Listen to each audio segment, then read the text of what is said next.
25 நிமிடங்களில் மீண்டும் தரையிறக்கப்பட்ட விமானம் இரண்டாக பிளந்து விபத்து. காரணம் என்ன?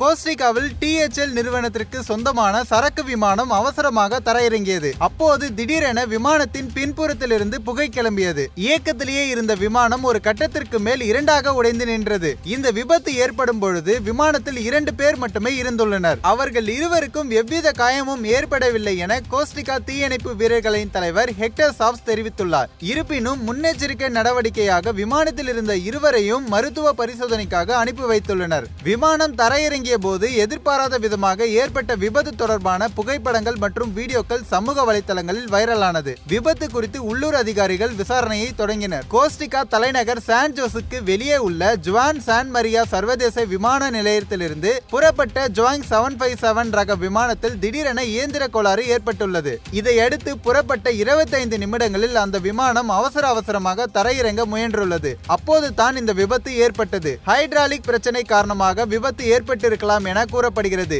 இந்த விபத்து காரணமாக விமான நிலையம் மாலை 6 மணி வரை முடக்கப்பட்டுள்ளது.